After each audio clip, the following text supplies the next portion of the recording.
advogado, compositor, músico, Beleza. cantor das minhas músicas. Cantautor, né?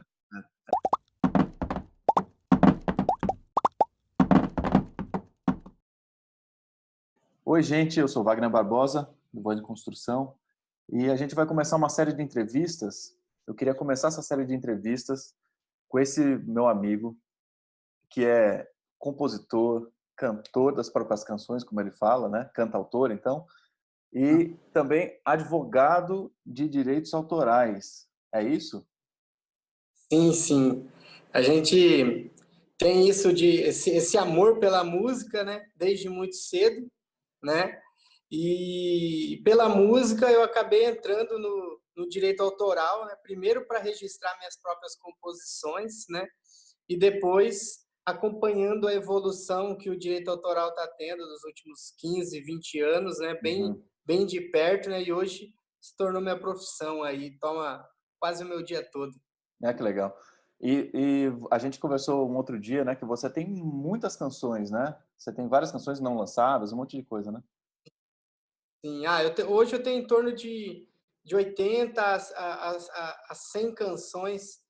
Tem umas 20 ali que estão terminando ainda, mas pelo menos 80 músicas registradas, né? Rapaz, que louco. E a gente, como é complicado a gente conseguir fazer a engrenagem da produção musical, ela girar, Sim. né?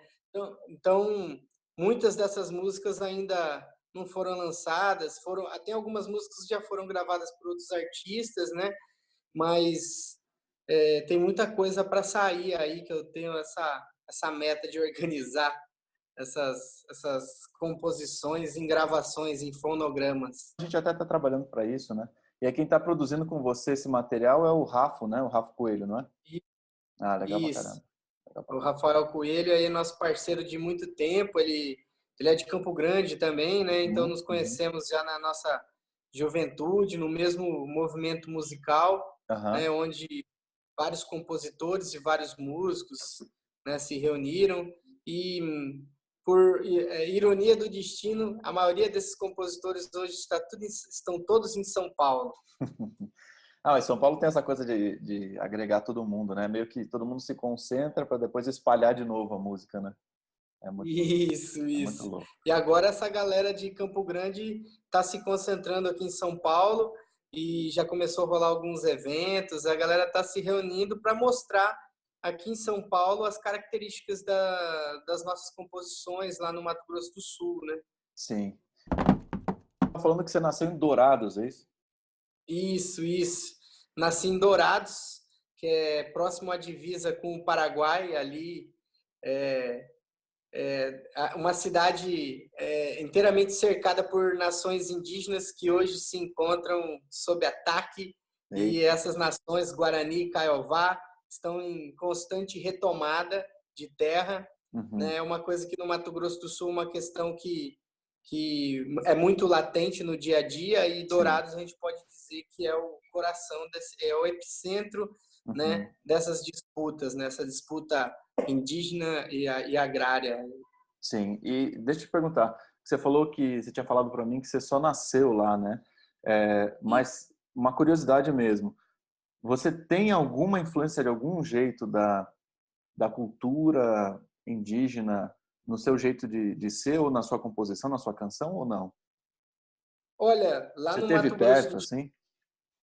olha, no Mato Grosso do Sul, né, especialmente em Campo Grande, né, a gente tem uma das maiores aldeias urbanas do Brasil, né, que é a aldeia do Marçal Tupã, Uhum. né? O nosso contato com as nações indígenas sempre foi muito próximo, porque assim, dentro da cidade, né, nas periferias das cidades, né, o indígena que acabou sendo aculturado dentro da cidade, Uhum. né, todo mundo cresceu junto, né? A Uhum. periferia da cidade, ela tem essa geração de indígenas que está na cidade pela primeira vez, né?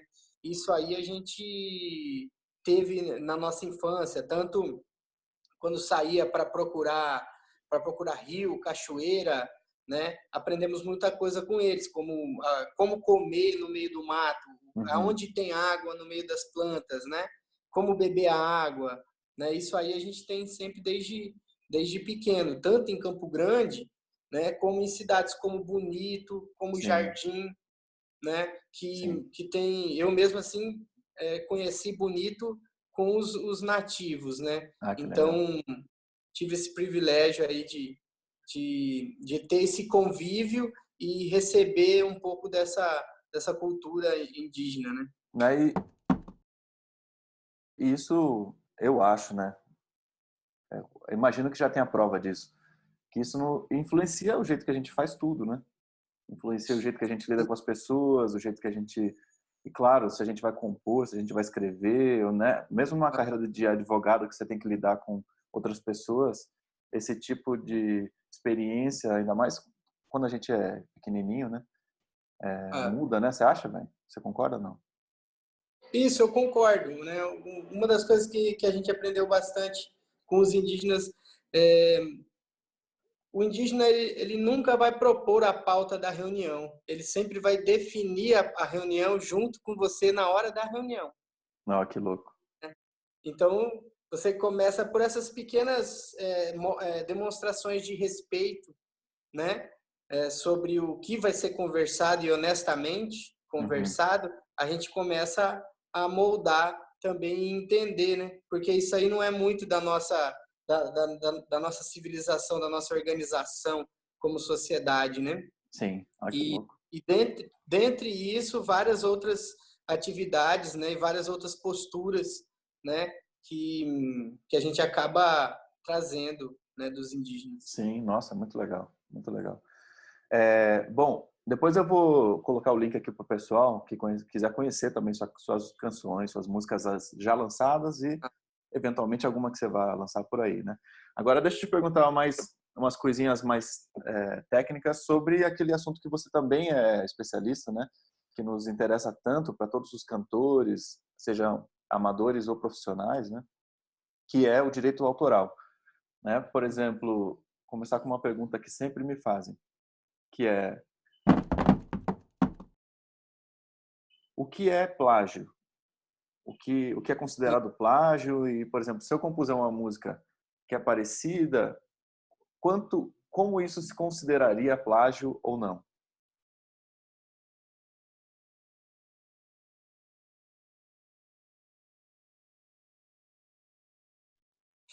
Existe uma lenda, né, uns mitos que a gente sempre ouviu, falando que, olha, se for mais que 4 compassos, né, é plágio, Uhum. né?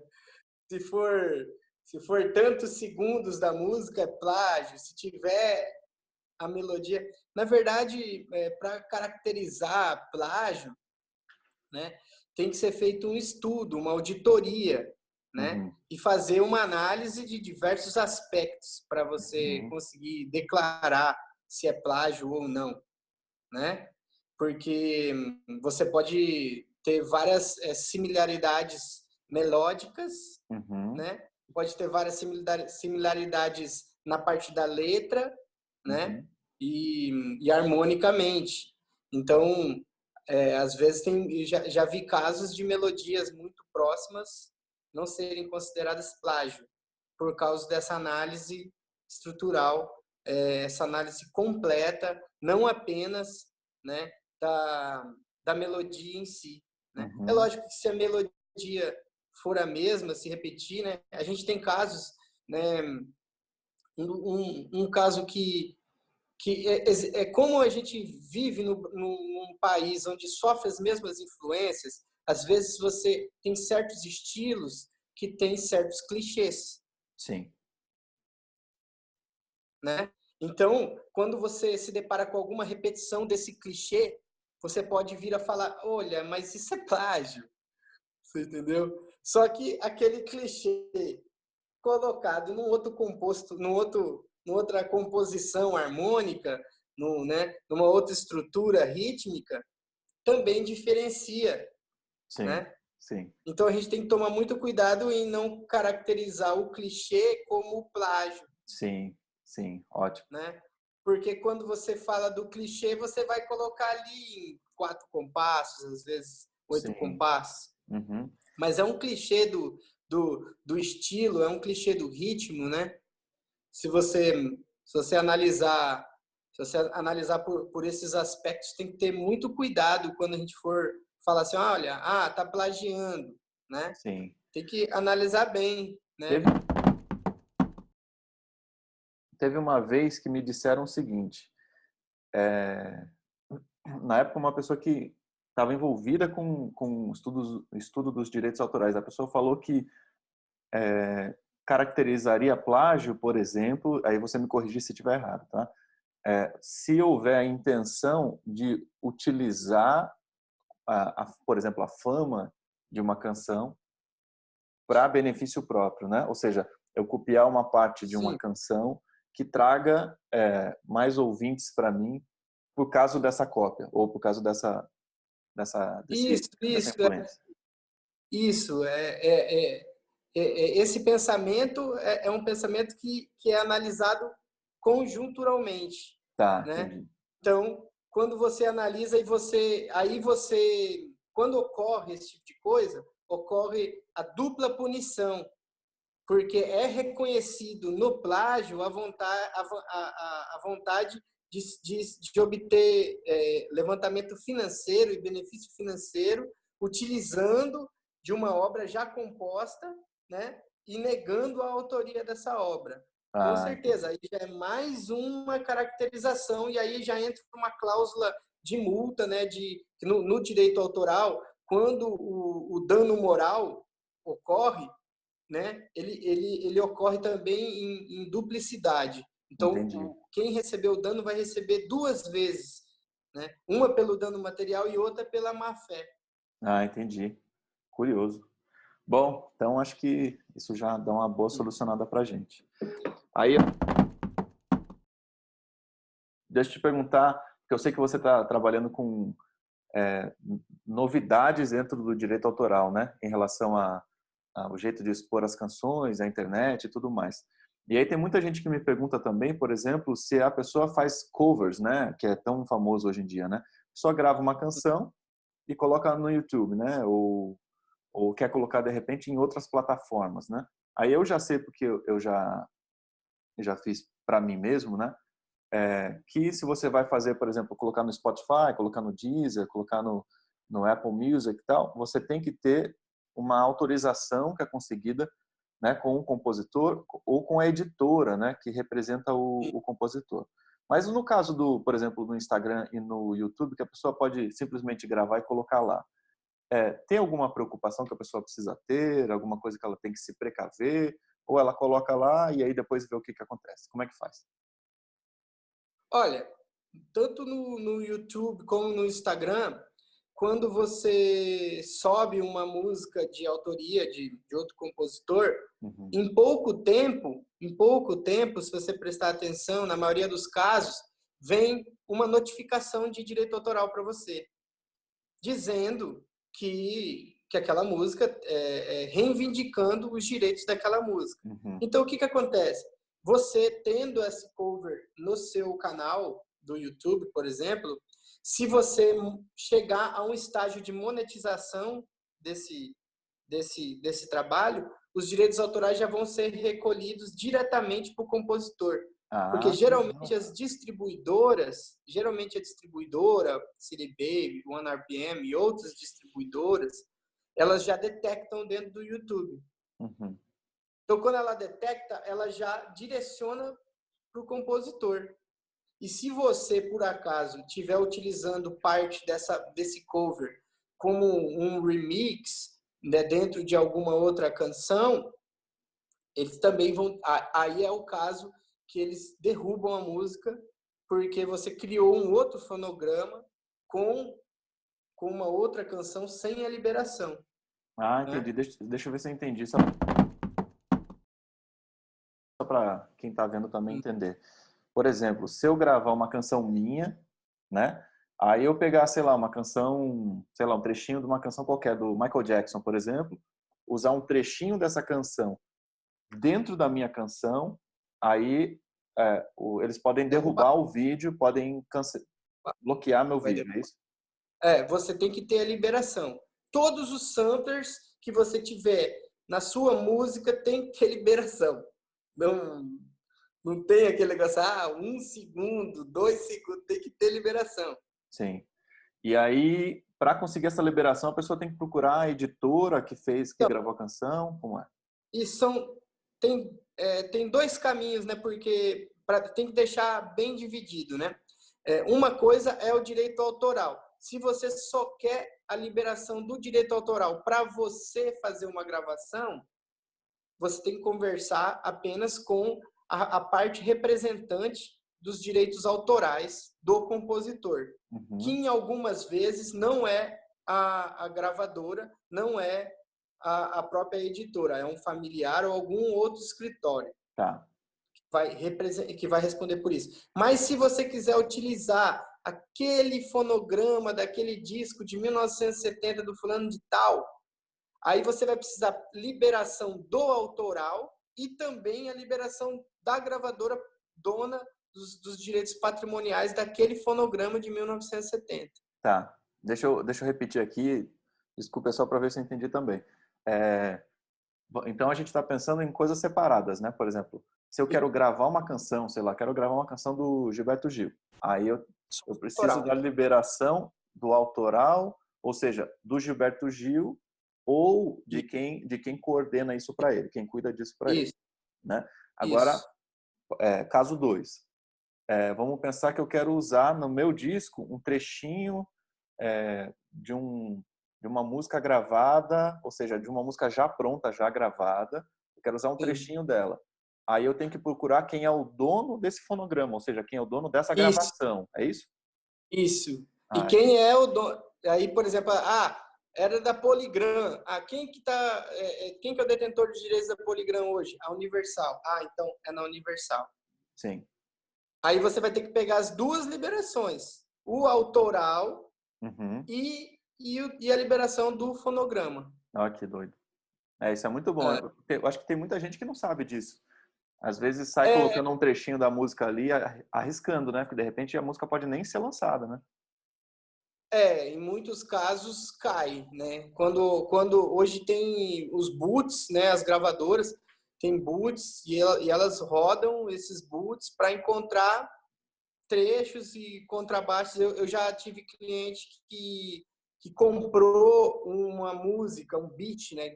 Comprou uma base, Uhum. né? De um produtor americano. E esse produtor americano falou para ele que tinha as licenças. E, de repente, esse produtor utilizando a música com um produzido que estava bombando, a música caiu do YouTube. A música estava com 30 mil visualizações por dia, Vixe. né?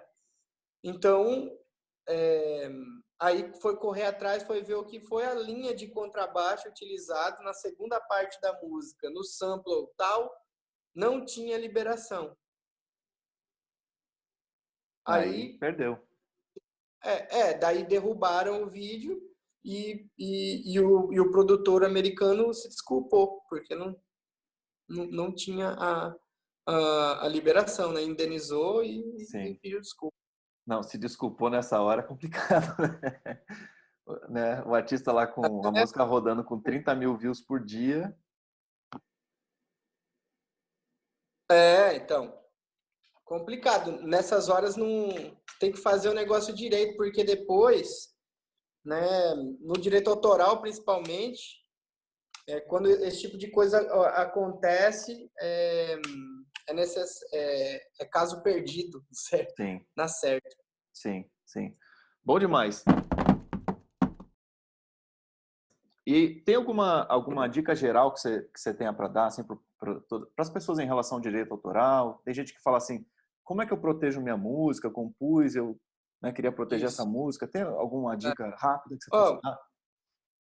assim, como advogado autoralista e compositor, né, eu vejo que muitos compositores preferem procurar editoras para editar suas músicas, porque essas editoras, em tese, registrariam essas composições. Uhum.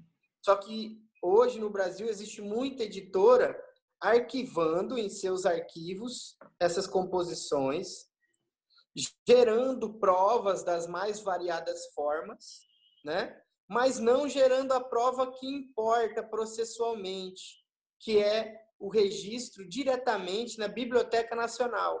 Então, para os compositores,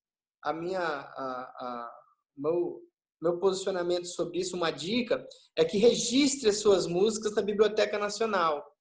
Tá. Entendeu? Porque lá é o órgão indicado pela lei dos direitos autorais para receber o registro autoral. Já tive casos de clientes que não conseguiram provar a autoria pelo simples fato de ter editado em uma editora, porque essa editora não fez o trâmite de registro na Biblioteca Nacional.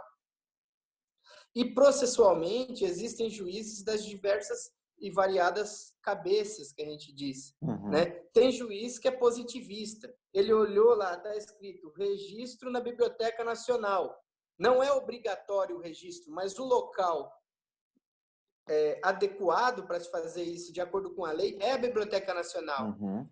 Então, é necessário que você cuide dos seus direitos e que registre eles na Biblioteca Nacional. Caso você já tenha entrado em alguma editora e essa editora se comprometeu a fazer o registro dessa música, peça o certificado do registro da sua obra à sua editora. Entendeu? Porque toda obra ela tem um registro. Esse registro demora 6 meses para chegar na sua casa. Você pode entrar no site da Biblioteca Nacional e seguir o passo a passo. Não é difícil. Tá. Ótimo. Então, isso é muito legal, porque também já me falaram essas lendas, né, que vão rolando assim. Já me falaram, não, então não precisa fazer Biblioteca Nacional, é bobagem, não sei o quê. Não precisa fazer isso, manda um e-mail para você mesmo e tal, manda por correio, não sei o quê. É melhor ter, né? Melhor ter, é isso? Não, é o local indicado pela lei. O pessoal confunde a não obrigatoriedade de se registrar com registrar, criar provas. Essa é a não obrigatoriedade em registrar, em criar uma prova. Mas quando você entra num meandro processual, aonde um juiz positivista se depara com esse tipo de prova, tem uns que podem não aceitar esse registro. Que, eu mandei no correio para mim. Tem juiz que pode aceitar, fala aqui, ó, tá aqui, ó. Tem juiz que fala, o registro na Biblioteca Nacional. Cadê o certificado da Biblioteca Nacional? Não tem? Não provou a autoria. Aí já é 1 a 1 na votação. Entendeu? Então, registro na Biblioteca Nacional que não tem erro. Sim, ótimo. Não, bom demais. Essa é a prova jurídica eficaz. Sim, não, só isso já valeu tudo. Deixa eu voltar rapidinho, para a gente só fazer o último pedacinho, falando um pouquinho da sua música também, que nos interessa, né? Como é que, me diga aí, como é que as pessoas te encontram no momento, né? O que já tem gravado, tal, e o que vem por aí? Eu tenho o meu site, que eu mantenho já há algum tempo, né? Eu tenho, entrando aí 15 anos de carreira como compositor e cantor dessas composições. vinilmoraes.com.br, www.vinilmorais.com.br, @vinilmorais no Instagram, Facebook também, né? E estamos aí agora construindo essa voz na gravação desse novo trabalho nosso, que vai contar com 10 composições, e estamos iniciando aí, vamos botar para frente, produção do Rafa Coelho, né? E trabalhando aí com o professor, a nossa evolução da nossa voz. Que beleza. E se as pessoas quiserem te consultar como advogado, aí como é que faz? Por lá também dá? Por esses caminhos dá? Ou você prefere por outro caminho? Você pode telefonar para mim, né? No meu número, o código é 67 981460120. é o WhatsApp também, né? Ou mandar um e-mail para viniciusmgm@hotmail.com. É isso aí, beleza. Que aí eu ponho tudo certinho aqui na descrição do vídeo, né? Aí Legal. Quem tiver dúvida, aí já... Legal. É isso aí. Então, muitíssimo obrigado. Muitíssimo Eu que obrigado. agradeço. Papo bom demais. Bom, a gente mora aqui em São Paulo, mas é melhor fazer pelo Zoom só pela praticidade da gravação, né? Mas daqui a pouquinho a gente se vê já. Então, muito Beleza. obrigado. Acredito que vai ser muito útil para todo mundo aí. Até já, meu chefe.